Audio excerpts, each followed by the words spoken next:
नमस्कार, एनकेएम न्यूज में आपका स्वागत है। मैं हूं संदीप शर्मा। 2024 लोकसभा चुनाव जैसे जैसे नजदीक आ रहे हैं वैसे वैसे सियासी सरगर्मियां तेज हो रही हैं। उठापटक, राजनीतिक गहमा गहमी जाहिर है तेज होगी और तेज हो गई है। अब पर्यटन भी शुरू हो गया है। पर्यटन से मतलब यह है कि राजनेताओं का पर्यटन, एक दल से दूसरे दल में जाना, दूसरे दल से तीसरे दल में जाना या वापस लौटकर पहले दल में आ जाना, ये भी शुरू हो चुका है। मैं बात कर रहा हूं उत्तर प्रदेश के सहारनपुर की। पश्चिमी उत्तर प्रदेश की बात कर रहा हूं तो पश्चिमी उत्तर प्रदेश में एक बड़ा राजनीतिक घटनाक्रम जो है वो आज जिसका मैं जिक्र करना चाहता हूं। पश्चिमी उत्तर प्रदेश के एक मुस्लिम चेहरे के रूप में इमरान मसूद का एक बड़ा चेहरा माना जाता है और इमरान मसूद ने आज कांग्रेस पार्टी का दामन पूरे दल बल के साथ शामिल जो है वो शामिल हो गए हैं, कांग्रेस पार्टी का हिस्सा हो गए हैं। और अजय राय जो कि कांग्रेस पार्टी उत्तर प्रदेश के अध्यक्ष हैं, उनकी मौजूदगी में, और केसी वेणुगोपाल जो कि राष्ट्रीय महामंत्री हैं कांग्रेस पार्टी के, उनकी मौजूदगी में उन्होंने दिल्ली में पूरे दल बल के साथ पार्टी का दामन थामा है। और मैं बता दूं कि बसपा ने उन्हें अनुशासनहीनता के आरोप में तकरीबन 1.5 महीना पहले पार्टी से बाहर का रास्ता दिखा दिया था और आज उन्होंने कहा कि वो उनकी घर वापसी हुई है और मैंने बसपा को नहीं छोड़ा है, बसपा ने उन्हें रुखसत कर दिया है। अक्सर जब कोई नेता अपनी पार्टी में वापस आता है 2-3 पार्टियां घूमकर तो वो यही कहता है, लिहाजा उन्होंने भी यही बात कही। अब थोड़ा सा इमरान मसूद की पृष्ठभूमि में चलें और ये देखें कि आने वाले दिनों में 2024 के लोकसभा चुनावों के मद्देनजर इस उठापटक का क्या असर इमरान मसूद का जो है वो उत्तर प्रदेश, पश्चिमी उत्तर प्रदेश के सियासी समीकरणों पर और बसपा और कांग्रेस पर जो है इसका क्या असर जो है वो पड़ने जा रहा है। अगर कुछ राजनीतिक पंडितों की बात करें तो वो क्या कहते हैं इसके बारे में मैं आपको बताऊंगा, लेकिन इनकी पृष्ठभूमि पर थोड़ा सा चलते हैं। इमरान मसूद की तो ये साल 2006 में सहारनपुर से जो है वो नगर पालिका के चेयरमैन के रूप में चुने गए। साल 2007 से लेकर 2012 तक इमरान मसूद जो है वो विधायक रहे और 2007 में वो समाजवादी पार्टी से टिकट मांग रहे थे, उनको टिकट नहीं मिला और वो निर्दलीय खड़े हो गए और इंडिपेंडेंट कैंडिडेट के रूप में उन्होंने चुनाव जीता। साल 2012 में इमरान मसूद ने कांग्रेस पार्टी का दामन थाम लिया और उन्होंने नकुड़ विधानसभा से जो है कांग्रेस पार्टी के टिकट पर चुनाव लड़ा, लेकिन वो चुनाव हार गए। साल 2014 में इन्होंने कांग्रेस पार्टी को बाय बाय कह दिया और समाजवादी पार्टी का दामन थाम लिया। समाजवादी पार्टी से ये निर्दलीय समाजवादी पार्टी के टिकट पर ये चुनाव विधायक की का लड़े, लेकिन उसमें भी इन्हें शिकस्त का सामना करना पड़ा। इसके बाद साल 2014 की बात करें तो फिर से इमरान मसूद ने पाला बदला और उन्होंने कांग्रेस पार्टी को छोड़कर समाजवादी पार्टी को जो है समाजवादी पार्टी में शामिल हो गए और साल 2014 में उन्होंने समाजवादी पार्टी की टिकट से जो है वो सांसद का चुनाव लड़ा, लोकसभा का चुनाव लड़ा, लेकिन सहारनपुर से लोकसभा चुनावों में भी उन्हें शिकस्त का सामना करना पड़ा। साल 2017 से लेकर साल 2017 में उन्होंने फिर से कांग्रेस पार्टी का दामन थाम लिया और साल 2017 से लेकर साल 2022 तक इमरान मसूद कांग्रेस पार्टी में ही रहे, लेकिन 2022 में उन्होंने फिर से जो है वो कांग्रेस पार्टी को छोड़कर समाजवादी पार्टी का रुख कर लिया और नगर निगम निकाय चुनाव से पहले उन्होंने बसपा में शामिल हो गए समाजवादी पार्टी को छोड़कर, और अब वो बसपा को छोड़कर फिर से कांग्रेस पार्टी में शामिल हो गए हैं। तो ये तो इनकी पूरी की पूरी जो उनके पर्यटन की पूरी उनकी जो चुनावी यात्रा, उनकी जो दल बदल की जो यात्रा है, इसका विवरण रहा।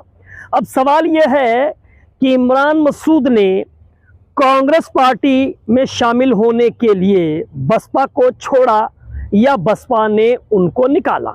हालांकि इमरान मसूद ये कह रहे हैं कि उन्होंने बसपा को नहीं छोड़ा, लेकिन बसपा ने उनको निकाल दिया, उनको खुद रुखसत कर दिया। लेकिन जो सियासी पंडित हैं, जो राजनीति के जानकार हैं, उनकी मानिए तो इमरान मसूद ने इसकी पटकथा जो है वो खुद ही लिखी।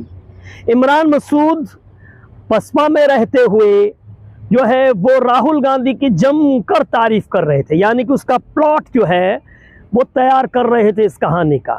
तो उन्होंने खूब तारीफ की, और ये तारीफ कौन दूसरी पार्टी का नेता, विरोधी पार्टी का नेता जो है वो बर्दाश्त करेगा। लिहाजा बहन मायावती को इमरान मसूद का ये व्यवहार, ये रवैया जो है वो नागवार गुजरा। यही वजह है कि उन्होंने अनुशासनहीनता के चलते इमरान मसूद को पार्टी से बाहर का रास्ता दिखा दिया। लेकिन जानकारों का कहना है कि ये तो सिर्फ जो है वो दिखावा मात्र है। इमरान मसूद ने खुद ही ऐसी स्थितियां पैदा कर दी कि मायावती ने उनको अनुशासनहीनता का आरोप लगाते हुए उनको पार्टी से चलता कर दिया, पार्टी से रुखसत कर दिया। लेकिन अब सवाल ये पैदा होता है कि इमरान मसूद के बाद बसपा की राजनीति में एक हड़कंप मचने वाला है। हड़कंप इसलिए मचने वाला है क्योंकि इमरान मसूद के पीछे पीछे इस पटकथा में बहुत सारे नेता उन्हीं की राह पर चलने की तैयारी कर रहे हैं। बहुत सारे ऐसे नेता हैं जो इस मौके का इंतजार है कि मायावती उन्हें कब पार्टी से बाहर का रास्ता दिखा दे और वो किसी दूसरे दल में शामिल हो जाएं। वजह क्या है इसकी? आखिर ऐसा हड़कंप जो है वो क्यों मचा हुआ है? तो इसकी सबसे बड़ी वजह जो है वो मायावती की अपनी एक रणनीति है। लेकिन ये रणनीति पार्टी के जो कार्यकर्ता हैं, पार्टी के जो नेता हैं, पार्टी के जो सांसद हैं, उनको रास नहीं आ रही है।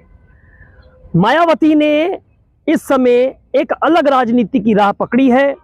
उन्होंने तटस्थ रहने का फैसला किया है। ना तो वो इंडिया गठबंधन का हिस्सा बनने जा रही हैं, जैसा कि उन्होंने स्पष्ट रूप से कह दिया है, और ना ही वो एनडीए का हिस्सा बनेगी।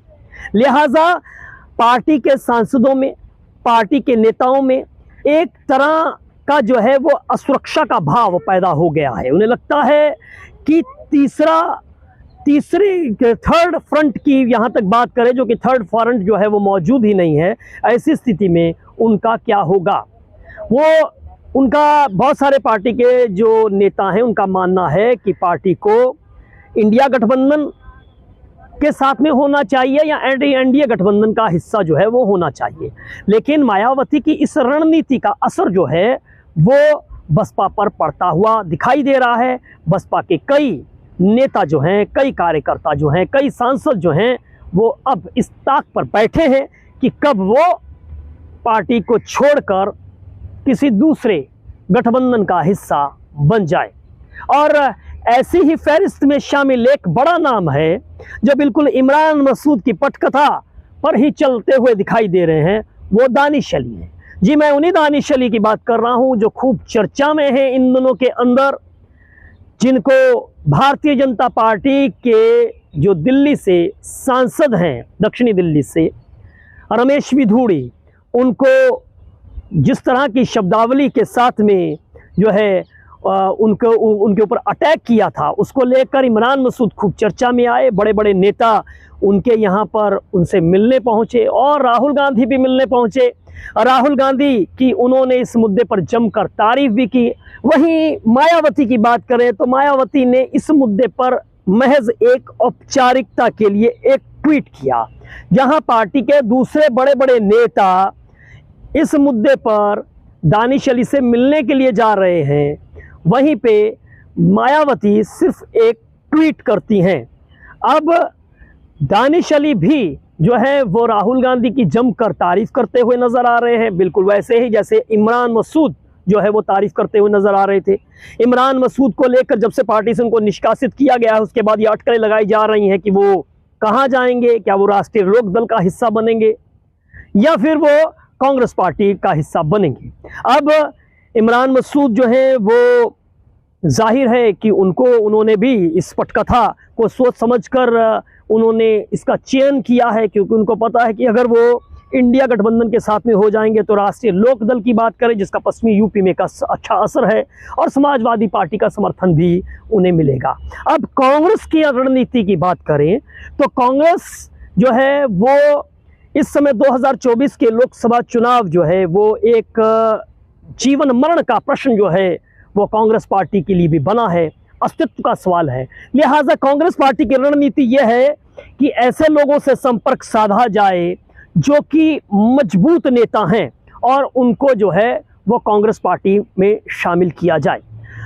कांग्रेस पार्टी की उत्तर प्रदेश में स्थिति कैसी है ये किसी से छिपी हुई बात नहीं है। लिहाजा कांग्रेस पार्टी को मजबूत करने की दिशा में जो है वो तमाम रणनीतिकार लगे हुए हैं। वो ऐसी पार्टियों के ऐसे नेताओं को जो है वो नज़र बनाए हुए हैं, उनसे संपर्क साधे हुए हैं जो कहीं पार्टी हाईकमान से जो रुष्ट चल रहे हैं और जो मजबूत चेहरा माने जाते हैं, और उनके साथ जो है वो संबंध स्थापित करने में, संपर्क साधने में कांग्रेस पार्टी के रणनीतिकार लगे हुए हैं। और ये उसी क्रम में, उसी कड़ी में जो है इमरान मसूद हैं। अब इसके बाद आगे की रणनीति क्या दानिश अली भी आने वाले दिनों में इमरान मसूद के रास्ते पर चलते हुए दिखाई देंगे? हालांकि इस मुद्दे पर पार्टी के कई नेता जो हैं वो इस समय महागठबंधन के दलों के साथ में जो है बसपा के नेता जो हैं वो संपर्क साधे हुए हैं, या कांग्रेस पार्टी और महागठबंधन के जो दूसरे दल हैं वो बसपा के जो नेता हैं उनके साथ में संपर्क साधे हुए हैं। तो लिहाजा आने वाले दिनों में जो राजनीति है ये बहुत दिलचस्प होने जा रही है, लेकिन 2024 के लोकसभा चुनाव में इनका कितना असर होगा ये देखने वाली बात होगी। अगर आपको हमारा ये एनालिसिस, ये विश्लेषण अच्छा लगा हो तो इस पर अपनी टिप्पणी, अपनी राय ज़रूर रखें, और अपनी जो है अगर आपको चैनल में ये हमारा वीडियो अच्छा लगा हो तो हमारे चैनल को सब्सक्राइब करें। शुक्रिया।